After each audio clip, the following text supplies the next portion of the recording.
कहानी की शुरुआत एक प्यारी सी बच्ची को दिखाते हुए होती है जिसकी उम्र 10 साल थी। उसके सिर पर सिंह भी था और साथ में उसका विंग्स भी था। इस बच्ची का नाम मलेफिसेंट होता है जो वो एक परी होती है और वो एक रहस्यमय जंगल में रहती है। यहाँ का पूरा जंगल ही जादू से भरा पड़ा है। मलेफिसेंट आज तक उसने कभी भी बाहर की दुनिया नहीं देखी थी। उसके लिए यही प्यारा जंगल होता है और यहाँ तक कि उसने अभी तक आम इंसानों को नहीं देखी थी। इस अनजान सी बच्ची फिर भी वो अपने जंगल में काफी खुश है। उस जंगल में इंसानों के अलावा बहुत से अजीबोगरीब जानवर थे। एक दिन मलेफिसेंट अपने जंगल में कहीं जा रही थी कि तभी उसे एक छोटा सा लड़का दिखाई देता है जो उसी के एज का था। मलेफिसेंट उसे कहती है कि तुम कौन हो और यहाँ पर क्या कर रहे हो। वो छोटा बच्चा मलेफिसेंट को बताता है कि मैं यहीं पास ही के किंगडम में रहता हूँ और यहाँ पर मुझे एक हीरा नजर आया था जिसे मैं उठा लिया। मलेफिसेंट उससे वो अपने जंगल का हीरा मांग लेती है, जिसके बाद वो उससे कहती है कि चलो मैं तुम्हें तुम्हारे किंगडम तक छोड़ आती हूँ। तब वो लड़का कहता है कि ठीक है मैं चला तो जाता हूँ, लेकिन क्या तुम मुझसे दोस्ती करोगी और अगर मैं दोबारा इस जंगल में आया तो क्या हम खेल सकते हैं। तब मलेफिसेंट कहती है कि यह जादुई जंगल है इसलिए तुम्हारा यहाँ पर आना ठीक तो नहीं है, लेकिन इस बात के लिए सोचेंगे। अब जाने से पहले दोनों हैंडशेक करते हैं। तब मलेफिसेंट को कुछ करंट जैसा लगता है, वो इसलिए क्योंकि उस लड़के के पहने गए लोहे की रिंग से लगा था। मलेफिसेंट उसे बताती है कि लोहा परियों को जला देता है, तो आइंदा अगली बार आना तो इसे पहनकर मत आना। इसके बाद वो लड़का अपने किंगडम में वापस चला जाता है, लेकिन जो किंगडम से वो बच्चा आया था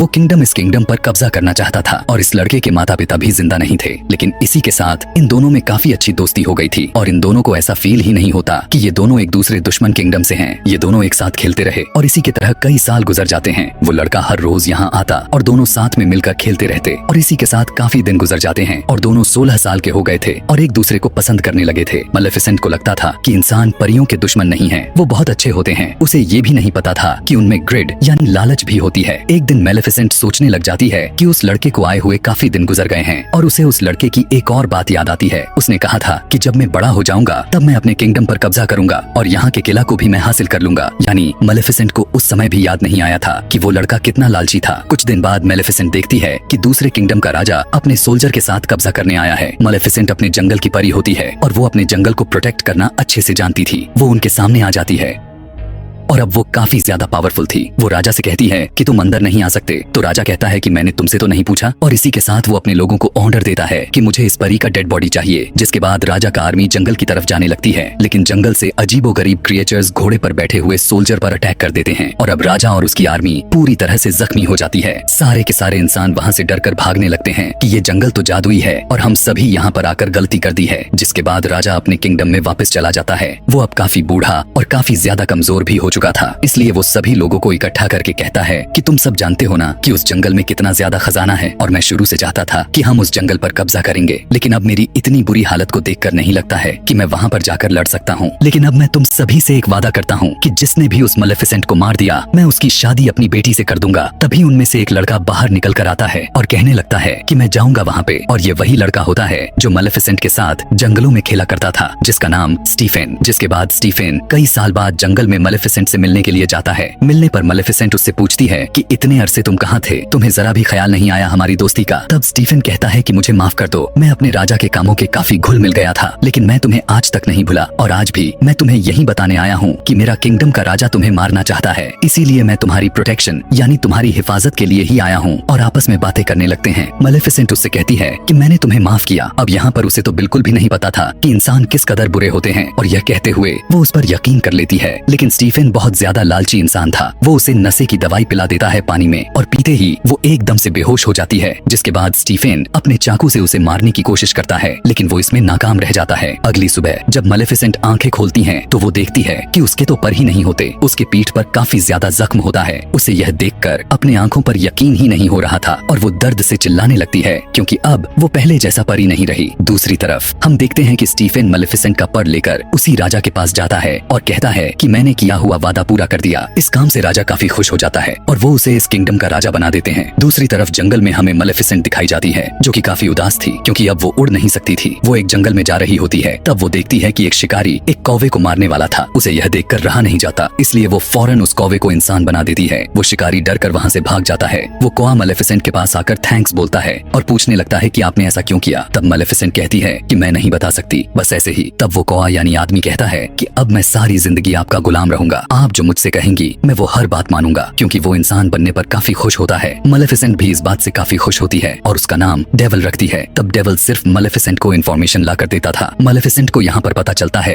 कि स्टीफन ने सिर्फ और सिर्फ राजा बनने के लिए ही उसका पर काटा था, इसलिए वो अब इंसानों से नफरत करने लगती है और उसका ट्रस्ट इंसानों से खत्म हो जाता है। अगले सीन में हम देखते हैं उस किंगडम में स्टीफन का राजा के बेटी के साथ शादी हो जाती है, जिसके बाद उसकी एक बेटी भी पैदा होती है। इसी खुशी में उस हवेली में काफी ज्यादा सेलिब्रेशंस हो रही थी और इसीलिए पता भी नहीं चल पा रहा था कि वहाँ पर कौन कौन आ रहा था और कितने कितने दूर से आ रहा था। और इसी का फायदा उठाते हुए मेलेफिसेंट भी वहाँ पर जाती है और उसे विश करने लगती है। वो उस छोटी बेबी से कहने लगती है कि तुम बहुत प्यारी हो, लेकिन जैसे ही तुम 16 साल की होगी तुम्हारे हाथ में एक सुई चुभेगी, जिसके बाद तुम्हारी डेथ हो जाएगी। जिसे सुनकर स्टीफन उसके आगे गिड़गिड़ाने लगता है और कहता है कि ऐसा मत करो, तुम मेरा बदला मेरी बेटी से क्यों ले रही हो। तब मेलेफिसेंट कहती है कि मैं भी एक लड़की थी और तुम्हें याद है ना तुमने मेरे साथ क्या किया था। मेलेफिसेंट के दिल में अभी भी गुस्सा होता है और वो स्टीफन से कहती है अगर तुम्हारी बेटी को उसके 16th बर्थडे पे उसका सच्चा प्यार मिल गया तो उसकी जान बच सकती है। स्टीफन इस बात से काफी परेशान हो जाता है और फौरन 3 छोटी छोटी सी परियों को बुलाता है और कहता है कि मेरी बेटी को यहाँ से कहीं दूर लेकर चली जाओ और जब तक ये 16 साल की नहीं हो जाती इसे यहाँ पर मत लेकर आना, वरना इसके दिए गए श्राप सच हो जाएगा। जिसके बाद वो अपने आर्मी को लेकर जंगल पर अटैक करने के लिए निकल जाता है, क्योंकि जंगल पे अब पूरी तरह से कब्जा करना चाहता था। लेकिन यहाँ पर मेलेफिसेंट ने अपने पावर से पहले से जंगल के बाउंड्रीज को कवर कर दिया था और अब कोई भी इंसान उस जंगल में नहीं आ सकता था। आगे हम देखते हैं उस प्रिंसेस को जिसका नाम अरोरा था, जो स्टीफन की बेटी भी होती है। वो तीनों परियां उसे लेकर बहुत दूर चली जाती हैं, लेकिन मेलेफिसेंट को पता था कि आखिर वो कहाँ पर है। जब वो उसके पास जाकर उसे डराने की कोशिश करती है, लेकिन वो छोटी बच्ची रोने की जगह हंसने लगती है। उसे ऐसा करते हुए देखकर उसे काफी अच्छा लगने लगता है। वो पिघलने लगती है क्योंकि मेलेफिसेंट एक अच्छी परी थी।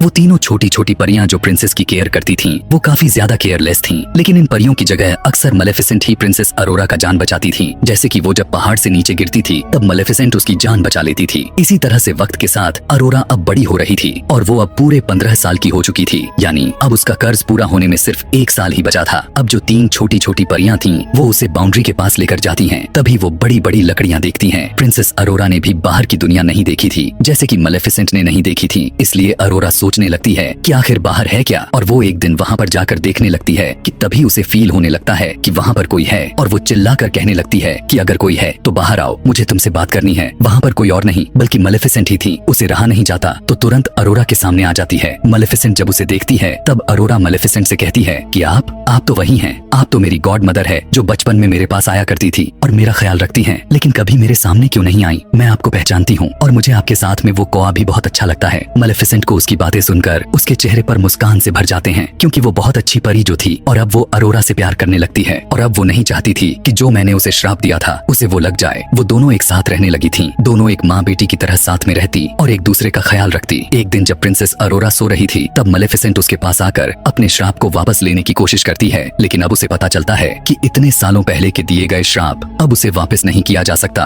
और इसी बात को लेकर मेलेफिसेंट काफी परेशान भी थी, क्योंकि उसका 16वां बर्थडे आने ही वाला था। इसलिए अब वो दुआ करने लगती है कि जल्द ही इसे इसका सच्चा प्यार मिल जाए ताकि उसकी यह कर्ज रिवर्स हो जाए। सुबह में हम देखते हैं कि जंगल में मेलेफिसेंट और अरोरा दोनों बातें कर रही होती हैं। प्रिंसेस अरोरा मेलेफिसेंट से पूछती है कि आपके पर कहाँ गए, यहाँ पर सारी परियों के पर होते हैं लेकिन आपकी तो नहीं है। उसकी बात सुनकर मेलेफिसेंट कहती है कि मेरे भी पर हुआ करते थे, लेकिन किसी इंसान ने उसे मुझसे छीन लिया। जिसने छीना मैं उनके साथ बहुत खुश थी, मैं आसमान में बहुत ऊंचा उड़ा करती थी और मुझे वो काफी याद भी आते हैं। और वो इस बात को कहते हुए काफी इमोशनल भी हो जाती है। तब प्रिंसेस अरोरा उसे चुप कराती है और कहती है कि आप परेशान ना हो, मेरा कल 16th बर्थडे है। मैं उन तीनों परियों से जिसने मेरा देखभाल करती है, मैं उनसे इजाजत लेकर आपके पास रहने आ जाऊंगी। लेकिन मेलेफिसेंट जानती थी कि ऐसा कुछ भी नहीं होने वाला था जब तक कि उसे उसकी सच्चा प्यार नहीं मिल जाता। जिसके बाद प्रिंसेस अरोरा वहाँ पर अपने घर जाने लगती है कि तभी रास्ते में उसे एक लड़का दिखाई दे देता है जो दिखने में काफी ज्यादा हैंडसम और खूबसूरत था। जब वो दोनों एक दूसरे की तरफ देखते हैं तब दोनों एक दूसरे को पसंद करने लगते हैं। खैर उसके बाद प्रिंसेस अरोरा वहाँ से सीधा अपने घर चली जाती है और उन तीनों परियों से कहती है कि मैं अब यहाँ से जाना चाहती हूँ। वो उनसे यहाँ से दूर मेलेफिसेंट के पास जाना चाहती थी। तब परियां सोचने लग जाती हैं कि शायद इसे उसकी बात का पता चल चुका है और वो अपने पेरेंट्स के पास जाने के लिए कह रही है। इसलिए वो तीनों परियां उसे सारा कुछ सच सच बता देती है कि आखिर उसके साथ क्या हुआ था और यह भी कहती हैं कि एक मेलेफिसेंट नाम की एक परी है जो तुम्हारी जान लेना चाहती है। इस बात को सुनकर अरोरा को उसकी बातों पर यकीन नहीं आता। वो काफी उदास होकर मेलेफिसेंट के पास जाती है और उससे कहती है कि क्या जो मैं सुना वो सारा कुछ सच है। तब मेलेफिसेंट उससे कहती हैं कि हाँ, यह सब सच है, मैंने तुम्हें श्राप दिया था, लेकिन अब मेरा दिल बदल चुका है। यह सब मैंने तुम्हारे फादर की वजह से किया था। मैं भी अब नहीं चाहती कि तुम मर जाओ। मैं तुमसे बहुत प्यार करती हूँ। लेकिन प्रिंसेस अरोरा काफी ज्यादा हर्ट हो जाती है और वहाँ से चली जाती है। वो सीधा अपने फादर यानी स्टीफन के गले में लग जाती है और रोते हुए अरोरा अपने डैड से कहती है कि मैंने आप लोगों को बहुत मिस किया। मुझे लगता था कि शायद मैं अकेली हूँ। लेकिन यहाँ अब स्टीफन को उन तीनों परियों पर काफी ज्यादा गुस्सा आता है और वो कहता है कि तुमसे मैंने कहा था कि इसे उसके 16th बर्थडे के एक दिन बाद लेकर आना था, तो एक दिन पहले क्यों लेकर चले आए? और उसका कर्ज पूरा भी होने वाला था और वो अपने आर्मी से कहता है कि उसे एक कमरे में बंद कर दो जहाँ पर उसके पास कोई भी ना जा पाए। लेकिन वो राजा कर्ज को यानी उस श्राप को रोक थोड़ी सकता था। और अब जैसे ही प्रिंसेस अरोरा का 16th बर्थडे आता है तो कर्ज के असर में प्रिंसेस अरोरा खुद वहाँ पर चली जाती है जहाँ पर स्पिनिंग व्हील्स पड़े होते हैं और उन पर सुइयां लगी होती हैं। वो कर्ज की वजह से उस सुई को टच कर लेती है और अचानक से बेहोश होकर गहरी नींद में चली जाती है। राजा बहुत ज्यादा परेशान होकर रोने लगता है क्योंकि अब उसकी बेटी गहरी नींद में जो थी और अब वो कभी भी उठने वाली नहीं थी। अगले सीन में हम मेलेफिसेंट को देखते हैं जो अरोरा की बात को लेकर काफी दुखी थी और वो उसी लड़के को अपने पास बुलाती है जो उस दिन प्रिंसेस अरोरा को रास्ते में मिला था। मेलेफिसेंट को लगता है कि हो सकता है कि शायद ये दोनों एक दूसरे को पसंद करने लगे हों और अगर यह लड़का प्रिंसेस अरोरा को मिल जाए तो शायद प्रिंसेस अरोरा नींद से उठ जाए। इसलिए वो मेलेफिसेंट उस लड़के को बेहोश करके उस जगह पर लेकर जाती है जहाँ पर प्रिंसेस अरोरा गहरी नींद में सो रही थी। अब यहाँ पर जो छोटी छोटी परियां स्टीफन राजा के पास आकर कहती हैं कि आप प्रिंसेस अरोरा के माथे पर किस करें, शायद इससे वो जाग जाए। आप तो उसके पिता हैं और आप भी तो उससे प्यार करते हैं, या हो सकता है आप ही उसका सच्चा प्यार हो। तब स्टीफन गुस्से में आकर उन तीनों परियों से कहता है कि नहीं, मैं कभी भी किसी का सच्चा प्यार तो बिल्कुल नहीं हो सकता। मैंने ही मेलेफिसेंट को धोखा दिया और वही वजह है जो यह सब मेरी बेटी के साथ हो रहा है। और अब जब मेलेफिसेंट लड़के को लेकर यहाँ पर आती है तब वो लड़का वो उसके पास जाकर उसे देखने लगता है। तब भी प्रिंसेस अरोरा नहीं जागती। मेलेफिसेंट को पता चल जाता है कि यह उसका ट्रू लव तो नहीं है और वो इस बात को लेकर काफी ज्यादा रोने लग जाती है और उसे अपनी गलतियों का एहसास होने लगा था और उससे कहती है कि मैं तुम्हें बहुत याद करूंगी, मैं तुम्हारी स्माइल को काफी मिस करूंगी। यह कहते हुए मेलेफिसेंट उसके माथे पर किस करती है और वहाँ से जाने लगती है। लेकिन तभी उसके पीछे से आवाज आती है, आप कहाँ जा रही हो? और यह आवाज प्रिंसेस अरोरा की होती है। उसका सच्चा प्यार कोई और नहीं बल्कि मेलेफिसेंट ही थी क्योंकि वो उसे दिल से प्यार करती थी। प्रिंसेस अरोरा मेलेफिसेंट से कहती है कि मैं आपके साथ जंगल में चलूंगी। तब मेलेफिसेंट उसे अपने साथ लेकर जाने लगती है कि तभी स्टीफन के लोग उस पर जाल डाल देते हैं। वो लोहे का जाल होता है जो कि परियों को जला सकता था। यहाँ पर सभी सोल्जर मिलकर मेलेफिसेंट को काफी बुरी तरह से मारने लगते हैं। गुस्से में आकर मेलेफिसेंट अपने कौवे को ड्रैगन बना देती है और वो कौवा ड्रैगन बनते ही अपने मुंह से आग निकालने लगता है और सभी सोल्जर को जलाकर राख कर देता है, जिसके बाद मेलेफिसेंट आजाद हो जाती है। लेकिन तभी वहाँ पर किंग स्टीफन अपने लोगों के साथ आ जाता है और उसने अपने शरीर पर लोहे की शील्ड पहनी होती है ताकि वो हमेशा के लिए मेलेफिसेंट को जान से मार दे। यहाँ दूसरी तरफ प्रिंसेस अरोरा को मेलेफिसेंट का कटा हुआ पर नजर आ जाते हैं और वो पर अब मूव करने लगता है। ऐसा लग रहा था उसे भी पता चल गया है कि मेलेफिसेंट यानी उसकी मालिक उसके पास आई हैं, जिसके बाद प्रिंसेस अरोरा उस पर को आजाद कर देती है और वो पर तुरंत जाकर मेलेफिसेंट के पीछे लग जाता है। मेलेफिसेंट अब तैयार थी उड़ने के लिए और वो स्टीफन को अपने साथ उड़ाकर आसमान में लेकर जाती है। स्टीफन उस पर अटैक करने लगता है जिससे दोनों ही नीचे गिरने लगते हैं और स्टीफन ने मेलेफिसेंट के पर को पकड़ा होता है ताकि वो उड़ ना सके। लेकिन जैसे ही वो दोनों जमीन पर गिरने वाले होते हैं मेलेफिसेंट अपने पर को खोल लेती है और उड़ जाती है। लेकिन इस वजह से स्टीफन जमीन पर गिरकर मर जाता है, यानी अब ये लालची आदमी इस दुनिया में नहीं रहा। अगली सुबह में हम देखते हैं कि मेलेफिसेंट उन सभी बाउंड्रीज को हटा देती है जो उसने जंगल को घेरा हुआ था। वहाँ पर अब दोबारा से फूल खिलने लगते हैं और उस जंगल के सभी लोग मजे से रहने लगते हैं। जिसके बाद मेलेफिसेंट प्रिंसेस अरोरा से कहती है कि आज से तुम इस जंगल की रानी हो। इस तरह से वहाँ पर किंगडम और ये जंगल दोनों आपस में मिल जाते हैं और सभी के सभी हंसी खुशी से अपनी जिंदगी गुजारने लगते हैं। और यहीं पर मेलेफिसेंट का पार्ट 1 खत्म हो जाता है।